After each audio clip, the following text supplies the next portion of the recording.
സുവർണ കഥകളിൽ ഇന്ന് ജോൺ ആലുങ്കൽ എഴുതിയ ഒരു ചെറുകഥ. കഥയുടെ പേര് സ്നേഹത്തിൻ്റെ കണ്ണീർ.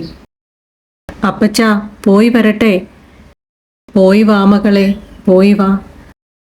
ഉച്ചവെയിലേറ്റു തളർന്ന താമരപ്പൂവ് പോലെ മുമ്പിൽ തനിച്ചു നിൽക്കുന്ന പുത്രിയുടെ ശിരസിൽ ഇരുകരങ്ങളും ചേർത്ത് അനുഗ്രഹിച്ചപ്പോൾ പിതൃഹൃദയം വിങ്ങിപ്പൊട്ടുകയായിരുന്നു. ശബ്ദം പതറിപ്പോകാതിരിക്കുവാൻ ശ്രദ്ധിച്ചു. പോയി വാ മകളെ. വരനും വന്നു യാത്ര ചോദിച്ചു. ഇനി ഇറങ്ങിക്കോളൂ.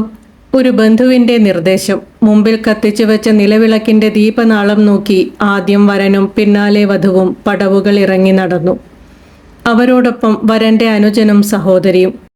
കല്യാണം കഴിഞ്ഞു 4 നാൾ വധുവിൻ്റെ വീട്ടിൽ പാർത്തു. ഇനി വരൻ്റെ വീട്ടിലേക്കുള്ള യാത്ര. തലമുറകൾ കൈമാറിയ ചട്ടങ്ങൾ. ഏതോ വലിയ നഷ്ടം സംഭവിച്ചവനെ പോലെ, ദീർഘനാൾ കാത്തുസൂക്ഷിച്ച വൈഡൂര്യം അപഹരിക്കപ്പെട്ടവനെ പോലെ ആ പിതാവ് വ്രണിത ഹൃദയനായി നിശ്ചേഷ്ടനായി നിന്നു. മകൾ പടിയിറങ്ങി നടന്നകലുമ്പോൾ വീടിൻ്റെ വെളിച്ചം ഒന്നാകെ അവളെ അനുഗമിക്കുന്നതായും പരിസരമാകെ കനത്ത അന്ധകാരം തളം കെട്ടുന്നതായും അയാൾക്കു തോന്നി. വീടിനുള്ളിൽ ശബ്ദമില്ല, ചലനമില്ല. കാറിനടുത്തേക്കു നടന്നു നീങ്ങുന്ന മകളെ തന്നെ ശ്രദ്ധിച്ചുകൊണ്ട് കൽത്തൂണിൽ ചാരി പ്രതിമ പോലെ നിൽക്കുകയാണ് ഭാര്യ. നമ്രശീർഷയായി നടന്നകലുന്ന മകളുടെ പിന്നാലെ അച്ഛൻ്റെ കാലുകൾ യാന്ത്രികമായി ചലിച്ചു. മനസ്സ് മന്ത്രിച്ചു. മകളെ, എനിക്ക് നിന്നിൽ നിന്ന് അകന്നു നിൽക്കാൻ കഴിയുന്നില്ലല്ലോ. നീ എൻ്റെ കരൾ പറിച്ചെടുത്തുകൊണ്ടാണ് പോകുന്നത്. അരയാൽ മരത്തിൻ്റെ തണലിൽ വിഷാദഗ്രസ്തനായി നിൽക്കുന്ന പുത്രൻ്റെ അടുത്തു ചെന്നപ്പോൾ പാദചലനം നിലച്ചു. അയാൾ അവൻ്റെ തോളിൽ കൈയിട്ട് ഒരു നെടുവീർപ്പോടെ നിന്നു കണ്ണടച്ചു. പെട്ടെന്ന് ഭൂതകാലത്തിൻ്റെ ഇരുളടഞ്ഞ ഗഹ്വരത്തിൻ്റെ വാതിൽ തുറന്നു. അതിനുള്ളിൽ മധുരസ്മരണകളുടെ നേരിയ സുവർണപ്രകാശം. ദൈവമേ, 24 വർഷം! അതത്ര കുറഞ്ഞ കാലമൊന്നുമല്ലല്ലോ. എന്നിട്ടും 24 ദിവസം പോലെ ഹ്രസ്വമായി തോന്നുന്നുവല്ലോ. അവൾ ജനിച്ച ദിവസം ഇന്നെന്ന പോലെ ഓർക്കുന്നു. അന്ന് തിരുവാതിര നാളായിരുന്നു. മനസ്സിനുള്ളിലും തിരുവാതിര. ദാമ്പത്യവല്ലരിയിൽ വിരിഞ്ഞ ആദ്യത്തെ പ്രസൂനം. ആദ്യത്തെ കൺമണിയെ താലോലിക്കുന്നതിനിടയിൽ ഭാര്യ ആത്മനിർവൃതിയോടെ പറയുമായിരുന്നു, ദൈവം തന്ന ദാനം. അതെ അതെ, ദൈവം കനിഞ്ഞേകിയ സമ്മാനം. തങ്ങളുടെ പ്രേമധാരയിൽ ഒഴുകിയെത്തിയ മണിമുത്ത്. കുഞ്ഞിന് മീര എന്നു പേരിട്ടു. തനിക്ക് ഏറ്റവും പ്രിയപ്പെട്ട ഭക്ത കവയിത്രിയുടെ പേര്. അവളുടെ രൂപത്തിനും സ്വഭാവത്തിനും യോജിച്ച മനോഹര നാമം. മീര വളർന്നു. അവൾ അച്ഛൻ്റെ നിഴലായി, അച്ഛൻ്റെ തണലായി, അച്ഛൻ്റെ രോമാഞ്ചമായി, അച്ഛൻ്റെ സർവസ്വവുമായി വളർന്നു. അവൾക്ക് അമ്മയേക്കാൾ പ്രിയം അച്ഛനെയായിരുന്നു. തീരാത്ത സംശയങ്ങളുമായി ഓരോ നിമിഷവും തന്നെ അലട്ടിക്കൊണ്ടിരിക്കുന്ന മീര. കേട്ടാലും കേട്ടാലും മതിവരാത്ത കഥ കേൾക്കുവാൻ ശാഠ്യം പിടിക്കുന്ന മീര. കൊച്ചു കണ്ണുകൾ മിഴിച്ച് രാക്ഷസിയായി വായ് പിളർന്ന് തന്നെ ഭയപ്പെടുത്തുന്ന മീര. അമ്മയോട് ശണ്ഠ കൂട്ടി പിണങ്ങി അച്ഛൻ്റെ അടുത്ത് പരാതി പറഞ്ഞ് അമ്മയെ ശിക്ഷിപ്പിച്ചു വിജയം വരിക്കുന്ന മീര. കോപിഷ്ഠനും ശുണ്ഠിക്കാരനുമായ ഈ അച്ഛനെ പുഞ്ചിരിയിൽ മയക്കി ചെറുവിരലിൻ്റെ ചലനത്തിൽ ശാന്തനും സൗമ്യനുമാക്കുന്ന മീര. എല്ലാമായ തൻ്റെ കൊച്ചുമീര. ഗൗരവക്കാരനായ ഈ അച്ഛൻ അവൾക്കു പലപ്പോഴും കളിച്ചങ്ങാതി ആയിരുന്നില്ലേ? കൊച്ചനുജനുണ്ടായപ്പോൾ അവൾക്കു സഹിച്ചില്ല. അനുജനോട് പകയായിരുന്നു. തൻ്റെ സ്വച്ഛന്ത സാമ്രാജ്യത്തിൽ അതിക്രമിച്ചു കടന്നുവന്ന ശത്രുവിനെ എന്ന പോലെ അവൾ അവനെ വെറുപ്പോടെ വീക്ഷിച്ചു. അന്നു താൻ എത്രയോ കൗശലം പ്രയോഗിച്ചാണ് അവളെ അനുജനുമായി അടുപ്പിച്ചത്. അവൾക്കു മാത്രമായി ദൈവം തന്ന സമ്മാനമാണത്രേ കൊച്ചുവാവ. അനുജന്റെ രക്ഷാകർതൃത്വം അവൾക്കു വിട്ടുകൊടുത്തു. അനുജൻ അവളെ ചേച്ചി എന്നു വിളിക്കുമത്രേ. അതിലവൾ മയങ്ങി. ചേച്ചിയായി ഗർവോടെ നടക്കുവാനുള്ള മോഹം. പ്രായം കടന്നപ്പോഴും അവൾ അനുജന്റെ മേൽ അധീശത്വം കാട്ടിയിരുന്നു. അനുജൻ പാവം ഇന്നും ചേച്ചിയുടെ ചൊൽപ്പടിക്കു നിൽക്കും. അവളൊന്നു കണ്ണുരുട്ടിയാൽ അവൻ നിന്നു വിയർക്കും. എങ്കിലും സ്നേഹത്തിന്റെ ദൃഢതന്തുവിൽ കോർത്ത പവിഴമായിരുന്നു അവർ. യൗവനം മീരയുടെ രൂപഭാവങ്ങളെ മാറ്റിക്കൊണ്ടിരിക്കുമ്പോഴും അവൾ തൻ്റെ മുമ്പിൽ കളിച്ചിരി മാറാത്ത ബാലികയായിരുന്നു. ഏതുനേരത്തും ഒരു പ്രത്യേക ഈണത്തിൽ അപ്പച്ച അപ്പച്ച എന്ന വിളിയും കിളിക്കൊഞ്ചൽ കലർന്ന സ്വരവും വീടിൻ്റെ ഓരോ മുറിയിലും മൂലയിലും മാറ്റുലി കൊള്ളുമായിരുന്നു.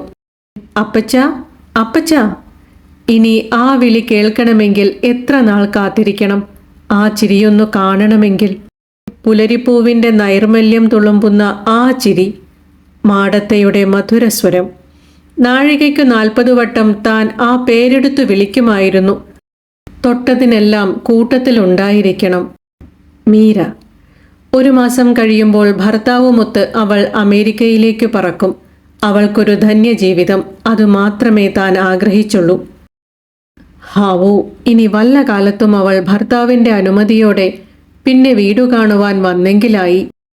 വിവാഹകർമ്മം നടക്കുന്ന വേളയിൽ പുരോഹിതൻ വായിച്ച വേദഭാഗം കർണകഠോരമായി തോന്നിയെങ്കിലും അതല്ലേ സത്യം.